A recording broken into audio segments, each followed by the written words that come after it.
allons prendre notre texte de base, Deutéronome 32, le verset 11, la Bible dit « Il fut comme un grand aigle qui pousse sa couvée à prendre son envol, planant sur ses aiglons, puis étendant ses ailes, il les a pris et portés sur ses ailes. » Alléluia. Alléluia. Amen. Alléluia. Amen. Oh, je préfère ça. Gloire soit rendue à Dieu. Alors, Jireh 2021, déploie tes ailes. Quand j'ai reçu ce texte, je me suis dit, mais tiens, quelle est la pensée de l'homme de Dieu?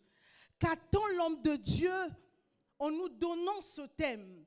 Vous savez, quand c'est comme ça, c'est mieux d'aller dans la présence de Dieu, essayer de chercher quelle est la pensée de Dieu. Par la grâce de Dieu, le Seigneur m'a emmené vers quelque chose. La première chose, quand je lis le verset, il y a quelque chose qui me frappe de fort, la maternité de Dieu. Ce qui est fort dans cette histoire, c'est qu'on parle de la femelle de l'aigle. Or, parmi les animaux qui existent, l'aigle, c'est-à-dire que la femelle et le mâle élèvent les enfants ensemble. Mais curieusement, ici, quand Dieu veut imager, peindre un tableau, Dieu commence d'abord par montrer juste la femelle de l'aigle. Et je me pose la question, mais pourquoi, Seigneur?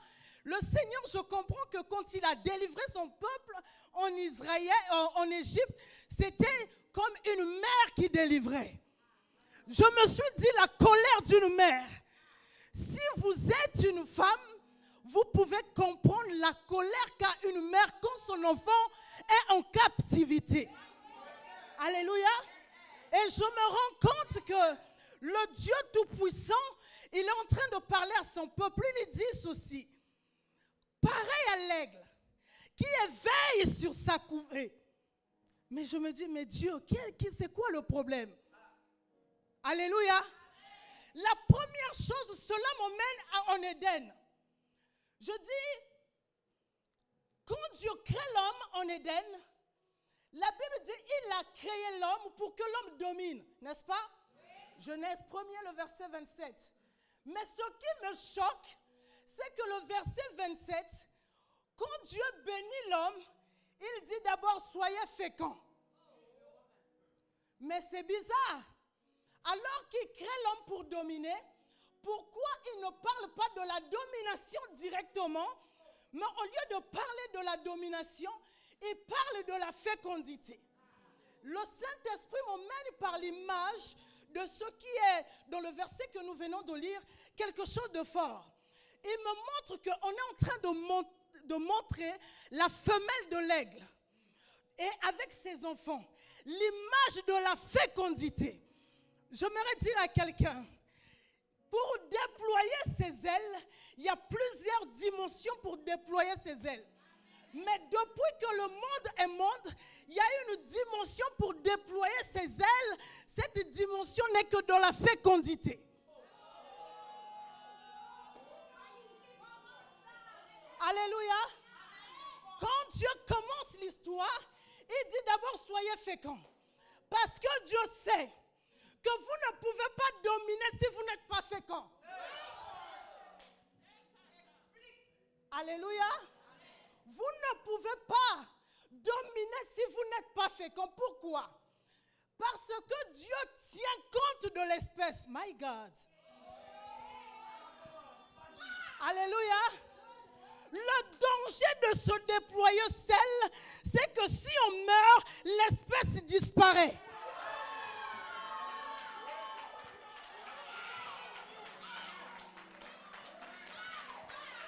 Le danger de se déployer seul, c'est que si on meurt, l'espèce disparaît.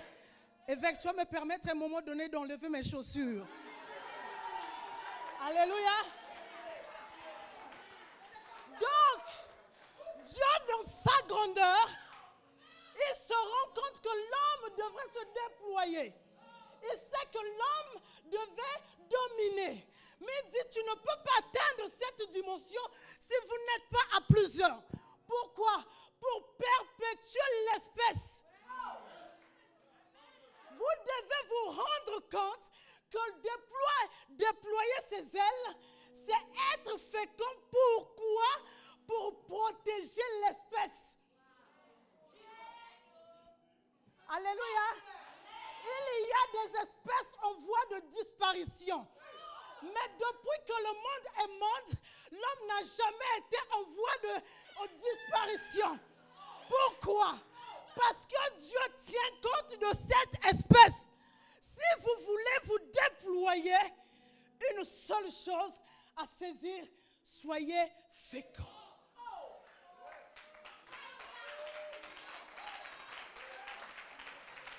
Soyez féconds.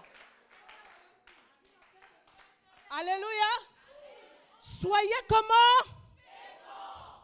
Donc, quand j'étais en train de préparer ce message, le Seigneur m'a, puisque c'est normal, mes grands frères, grand frère Serge, tu me le diras. Quand vous préparez un message, surtout pour des temps pareils, vous cherchez la face de Dieu. N'est-ce pas? Or, c'est quoi le problème? La fécondité, c'est quoi? C'est la capacité à produire la vie. Alléluia. Dieu savait que Providence a besoin de déployer ses ailes. Dieu prépare l'ovulation spirituelle. Une dimension de terre. Alléluia. Une dimension de terre spirituelle. Dieu sait qu'il y a les étendues que Providence doit atteindre. Mais s'il ne prépare pas la fécondité dans la dimension de l'ovulation spirituelle, Providence peut avancer, mais Providence ne fera jamais des exploits. Pourquoi? Arrivé à un moment donné, l'espèce sera en voie de... Alors Dieu fait quoi? Dieu prépare l'ovulation. Alléluia. Pourquoi? Quand Dieu perpétue une espèce, c'est pourquoi? C'est pour que sa nature, sa façon de fonctionner, alléluia, soit perpétuée dans le temps. Mais le problème, c'est quoi? C'est qu'il y a tellement des espèces. Il y a des espèces de ceux qui sont paresseux. Alléluia. Il y a ceux qui se fatiguent vite. Il y en a ceux qui sont endurants. My God. À la montagne de Dieu, Dieu n'emmène pas toutes les espèces.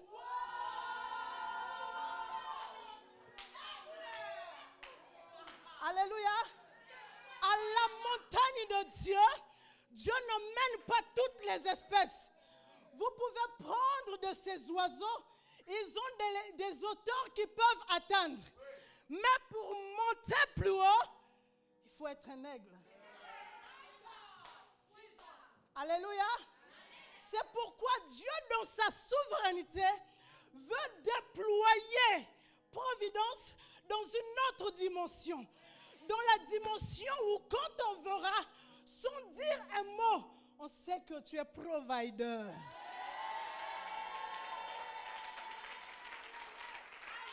Alléluia. Alléluia. Vous savez, tout le monde prie. Tout le monde sert Dieu. On est tous des enfants de Dieu, je vous l'accorde. Mais on est différents. Alléluia. Chacun navigue dans la dimension de son espèce. Chacun opère dans la dimension de son espèce.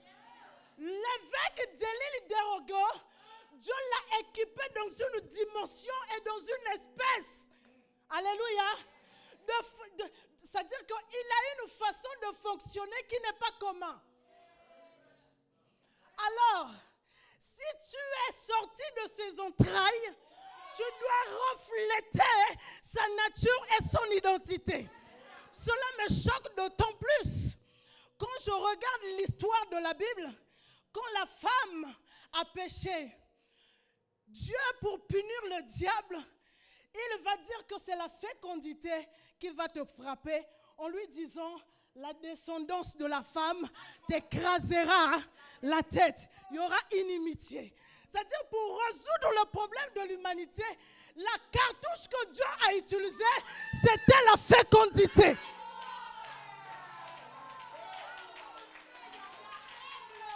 Alléluia. C'était la fécondité. Pourquoi la fécondité? Parce que Dieu savait que dans cette espèce, un jour il avait dit, faisons l'homme à quoi? À notre image, selon notre... Alléluia. À partir de là, l'homme était rentré dans l'espèce qu'on appelle Dieu. Il faisait partir de la 4e dynastie du royaume des cieux. Alléluia. Et quand Dieu poursuit l'homme, il ne poursuit pas de manière ordinaire. Il poursuit l'image et la ressemblance qui est à l'intérieur. Donc Dieu savait que la meilleure manière de manipuler le diable, c'est de se déployer. Alors j'aimerais dire à un provider, c'est un péché si tu ne te produis pas. Je ne sais pas si on m'a saisi. Je dis ceci, si tu n'es pas une personne productive, alléluia, tu n'es pas digne d'être appelé provider.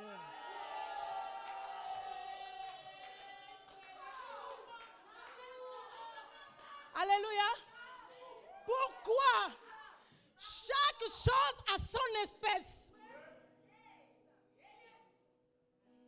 Alléluia. Quand Dieu sauve Noé et quelques animaux, il sauve d'abord aussi les espèces. Alléluia. Par le moyen de la fécondité, parce que Dieu savait, on sauvait seulement 2. Le système de la production, le système de la fécondité est déjà disponible. Ça veut dire que Dieu, dans sa dimension, permet à ce que vous, autant que personne, vous soyez féconds. Fécondes. Alléluia. Que vous soyez fécondes. Pourquoi? Parce que Dieu tient à la survie de son espèce. Donc, pour nous providers, quand on nous dit déploie tes ailes, ça veut dire que libère la sémence. Libère la sémence, libère la vie, libère quelque chose. En fait, c'est dangereux d'être le seul espèce dans ton monde. Ça veut dire qu'il faut qu'il y ait plusieurs pasteurs Serge, même s'ils ne sont pas identiques, mais dans la manière de faire, dans la façon de penser. Quand on les voit, on ne peut pas dissocier. On voit dans l'évêque les enfants de l'évêque. Cela m'emmène dans Jean 5. Jésus dit, je ne fais rien de moi-même. Tout ce que je fais, c'est ce que je vois mon Père faire. À la vue, ils ne se ressemblaient pas trop. Mais quant à l'action, à la dimension de l'espèce, ils sont tous pareils.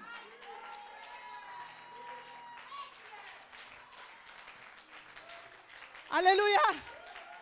Alléluia. Quand tu me vois, je ne ressemble pas peut-être physiquement à la prophétesse Shirley. Oh, merci.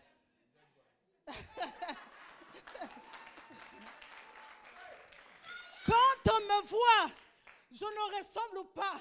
Mais dans notre façon de faire, il y a des traits. C'est pourquoi la Bible dit, il est l'empreinte du Dieu invisible. Hey, comment un Dieu invisible peut se révéler par le visage d'une autre personne? Chose encore plus grave, l'empreinte.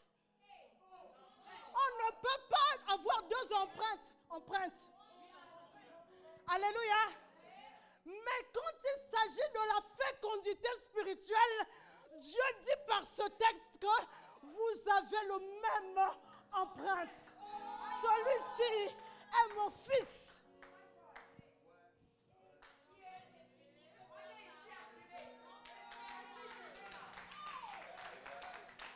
Alléluia. Alléluia. Vous savez, il y a des dimensions d'opération que vous pouvez faire, c'est en ayant seulement l'empreinte de l'évêque. Je ne sais pas si j'ai dit quelque chose. Vous ne pouvez pas naviguer dans l'onction du prophète Toto si vous n'avez pas son empreinte. Vous voyez l'importance de la fécondité. Dieu fait de sorte que vous ayez son empreinte. Dieu fait de sorte que vous ayez son empreinte. Alors, quand vous avez l'empreinte de Dieu, vous pouvez...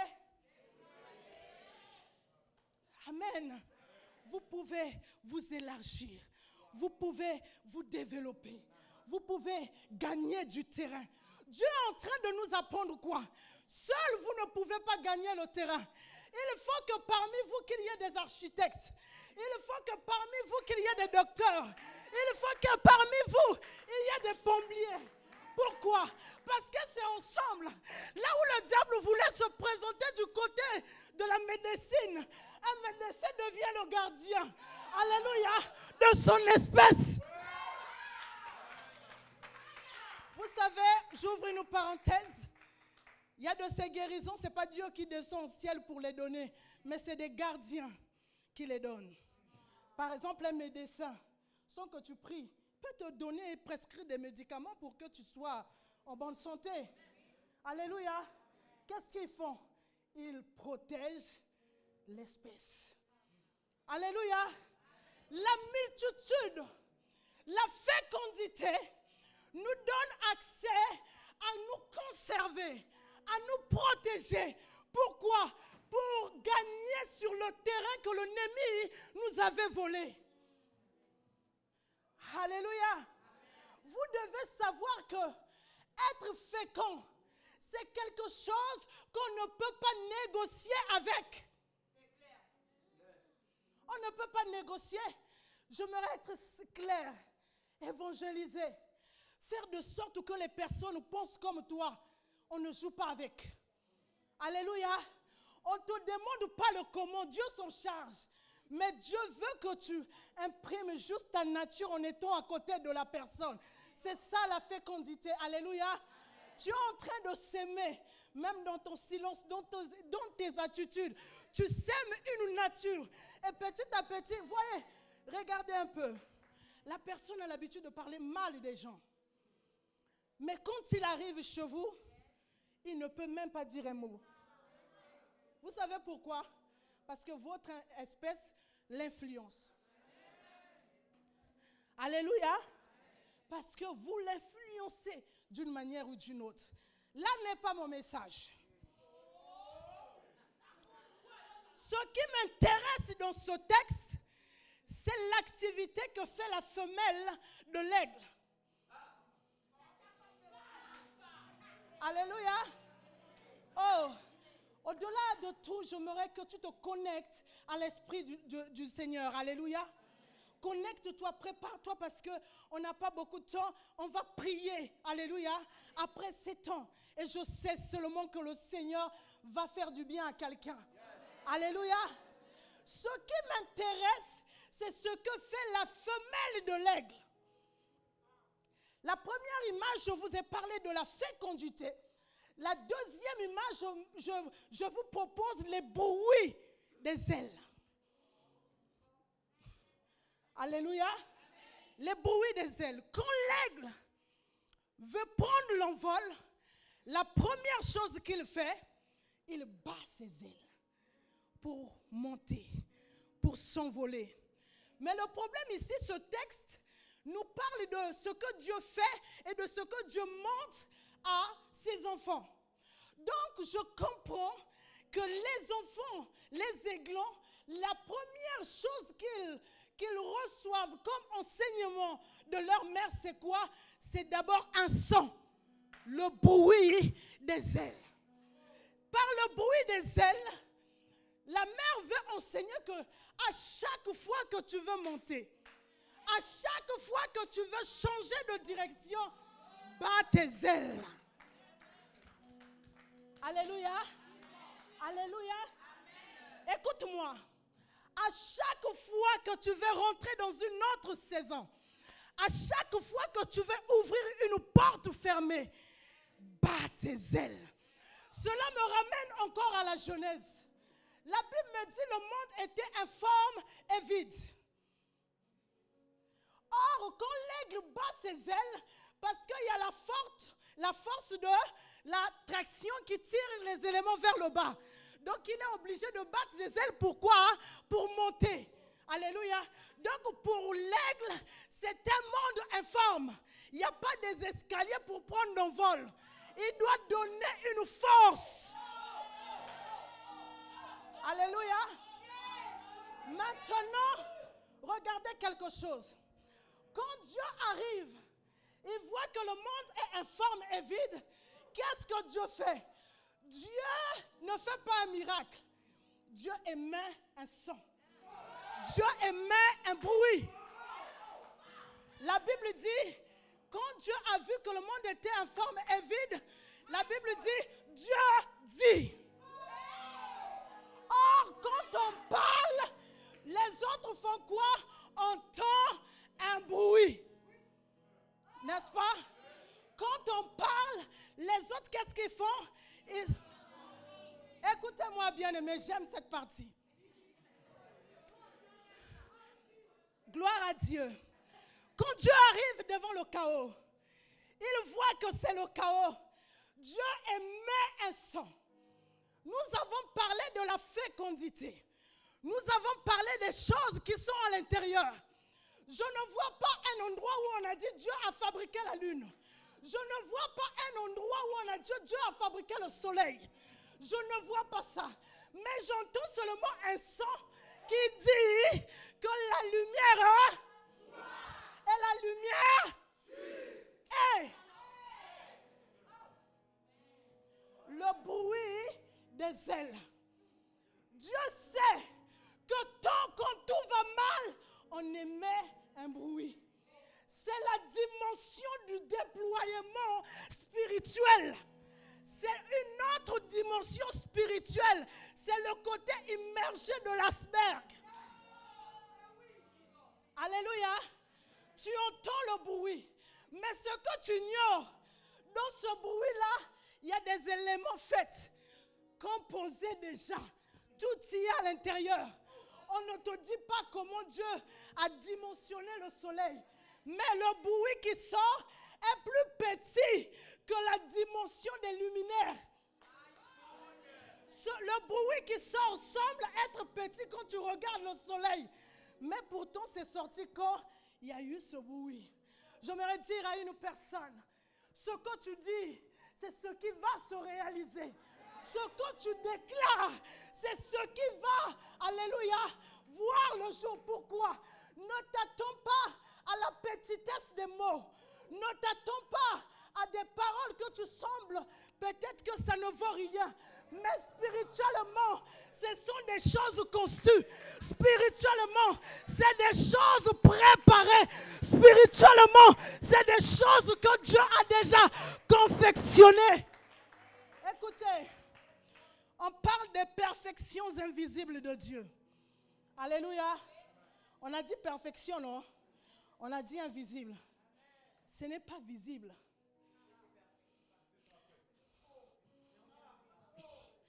Alléluia. Ce n'est pas visible. Mais c'est... Pourquoi? Parce que quand tu as saisi dans la dimension de l'esprit la révélation de ce qu'est la chose, ce que tu ne sais pas, c'est que les prototypes de ces choses existent déjà.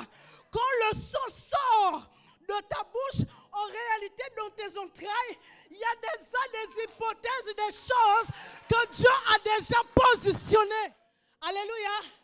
Donc, quand j'ai parlé de la fécondité, vous devez savoir qu'en créant chaque être humain, Dieu a positionné dans les entrailles de chaque homme des prototypes et des choses qu'il est capable à réaliser, capable de faire sur la terre. Alléluia. Ça semble être petit quand tu parles. My God. Mais quand c'est à l'intérieur, si le Seigneur t'ouvre les yeux, si le Seigneur te fait seulement voir, tu verras que la grandeur de ce qui sommeille en toi est plus grand que ce que toi-même tu es. My God. Dieu ne veut pas tuer les espèces Parce que Dieu sait ce qu'il a mis à l'intérieur.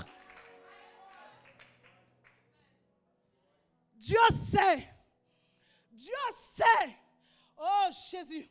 Dieu sait que quand il protège cette espèce, c'est parce que c'est par rapport à ce qui est à l'intérieur.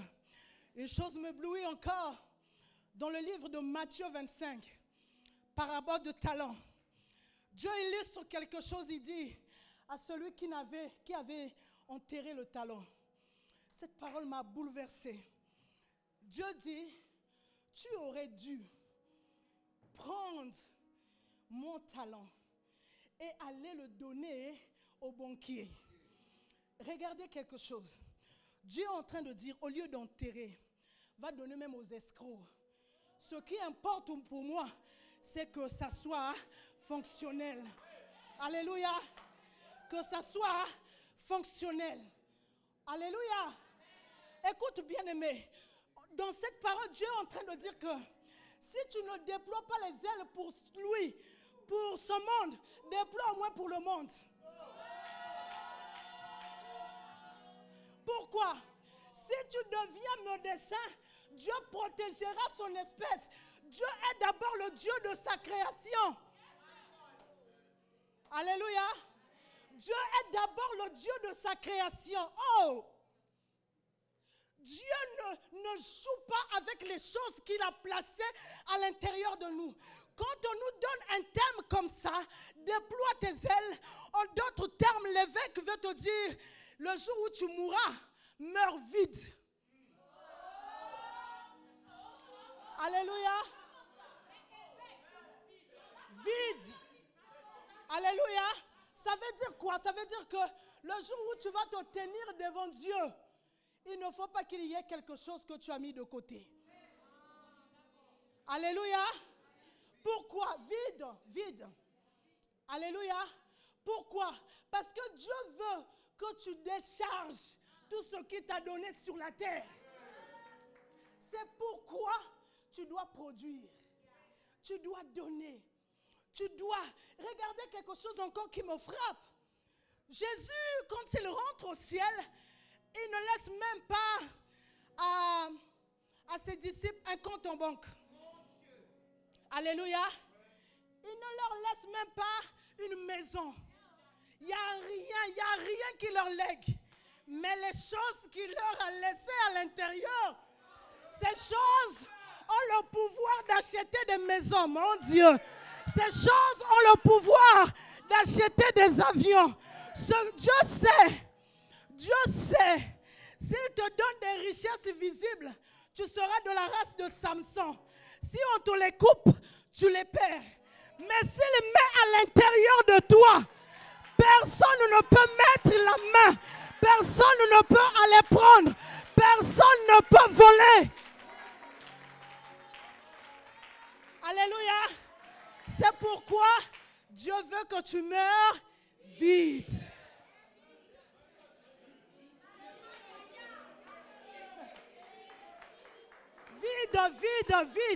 Vide. Alléluia. Alléluia. Alors vous voyez, ce qui est capital pour vous, je suis désolé de te le dire, ce n'est pas l'argent que tu ramènes chaque fin de mois. Ce qui est capital pour toi, c'est de prendre tout ce qui a été à l'intérieur, de les sortir pour le bien des autres. Alléluia. C'est ça, déployer ses ailes. C'est ça, déployer ses ailes. Il faut que vous soyez... Ok, je reviens. Regardez dans le livre de 2 Rois 7, la Bible parle de l'histoire des 4 lépreux. Ils avaient faim. On ne pouvait rien faire. Et donc, autant que lépreux, ils n'ont pas le pouvoir de rentrer en ville pour aller chercher à manger. Mais chose étrange, vous savez, Dieu vous a créé pour quelque chose. Regardez, c'est des lépreux. Ils sont exclus de la ville. La ville a faim, les lépreux aussi ont faim. La ville ne fait rien. Mais c'est des lépreux qui, c'est-à-dire les lépreux disent, si on reste ici, on va mourir. Si on rentre dans la ville, on va mourir. Donc, on n'a plus rien à perdre. Alors, j'ouvre d'abord une parenthèse. La mentalité des providers que j'ai reçus par Dieu, c'est des gens qui n'ont rien à perdre. Alléluia. Il faut aller. La preuve, on a dormi peut-être 2 heures. On était là encore très tôt. J'étais à Libreville. On a fait au moins 2 jours sans dormir. Mais on était là. C'est ça, on n'a plus rien à perdre. Le sommeil ne nous regarde pas. On n'a plus rien à perdre. Je ne sais pas si tu comprends comme moi. Est-ce que tu as quelque chose à perdre encore? Ce qui est drôle, c'est que la Bible dit, ils ont décidé de rentrer dans la ville, les lépreux. Mais chose étrange, quand ils arrivent, ils constatent que les Syriens avaient déjà fui. La Bible souligne que les Syriens avaient entendu quoi? Un bruit. Donc, ce qui a mis en fuite les adversaires d'un peuple, c'est un bruit. Ce que j'aime encore, c'est que dans le livre de Ézéchiel 1, le verset 24, la Bible dit,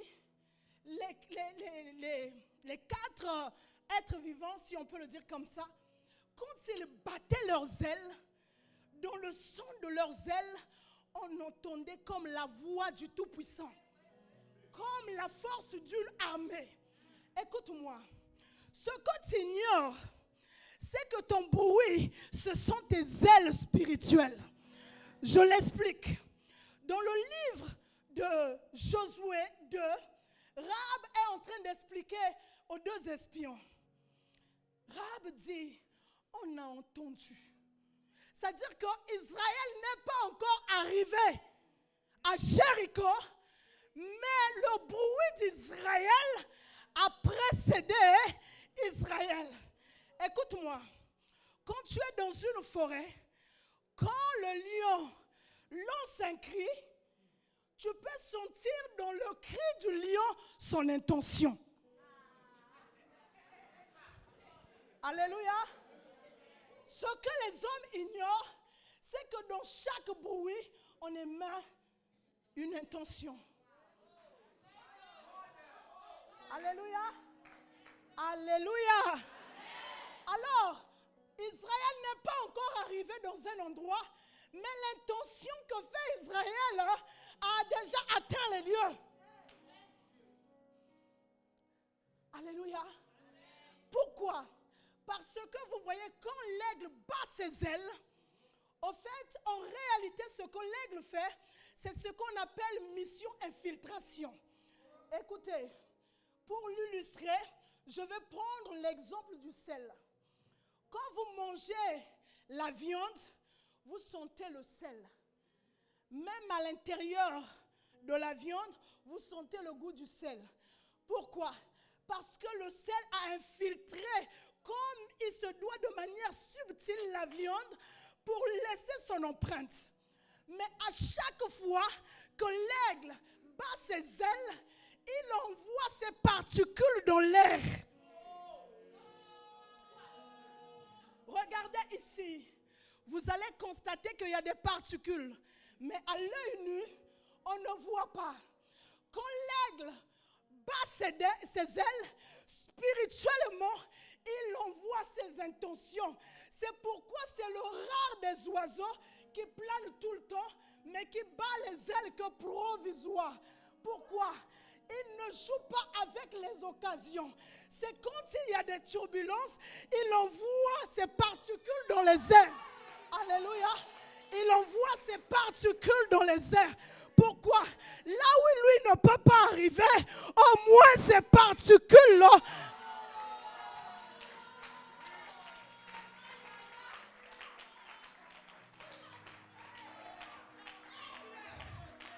Alléluia. Homme de Dieu, permet que je parle ce que Dieu m'a dit sur toi. Le Seigneur m'a dit, il y aura de ces terres, tu ne mettras pas le pied. Mais l'écho de ce qui est en toi va arriver jusqu'à ces ces endroits, jusqu'à ces terres. Il y aura même des églises providence dans les villages, dans les petits villages. Parce que l'écho de ce que tu envoies atteint les extrémités de la terre. C'est pourquoi Jésus, au soir de sa vie, il dit à ses disciples, allez. Pourquoi? Il était en train de les infiltrer dans l'air du temps. C'est pourquoi jusqu'à aujourd'hui, on entend parler de, alléluia, de Jésus. Pourquoi? L'empreinte, les particules ont été déjà mis dans l'air. Ce qui est dangereux pour toi, c'est de laisser l'air vide sans particules. Ce qui est dangereux pour toi, c'est qu'il n'y a pas de particules qui, alléluia, des particules qui ont ta nature, puisqu'il s'agit des espèces. Oh Jésus, oh Jésus, le temps est arrivé où on ne doit pas seulement te voir dans le physique, mais l'écho de ce que tu envoies va atteindre, alléluia, va atteindre les extrémités de la terre. Il est temps que là où tu ne peux pas arriver, que ta façon de fonctionner arrive. Il est temps que là où tu ne peux pas mettre les pieds, que ta façon d'agir arrive. Alléluia. Tu as un bruit. Alléluia. Tu as un bruit qui doit infiltrer ton air. Alléluia. Vous savez pourquoi on inspire et on respire? C'est pour prendre ce qui est de l'intérieur, de sortir, et de prendre aussi ce qui est de nouveau, de le faire rentrer. Et ce n'est pas seulement physique. Alléluia. Alléluia. Amen. Vous devez savoir que chaque jour, il y a un son que vous envoyez. Chaque jour, il y a quelque chose que vous envoyez. Chaque jour, vous touchez le monde. Chaque jour, vos ailes, vous déployez vos ailes. Il y a un bruit qui doit sortir de vous. Mais c'est quoi ce bruit? Alléluia. Parce qu'on a dit que l'aigle bat ses ailes. Est-ce que tu crois que si tu ne travailles pas, il y aura un son qui va sortir? La première chose que Dieu apprend pour déployer des ailes, c'est de travailler. Il faut travailler. Alors, j'ai pu constater que nous, autant qu'enfants de Dieu, on est les plus paresseux qui existent au monde.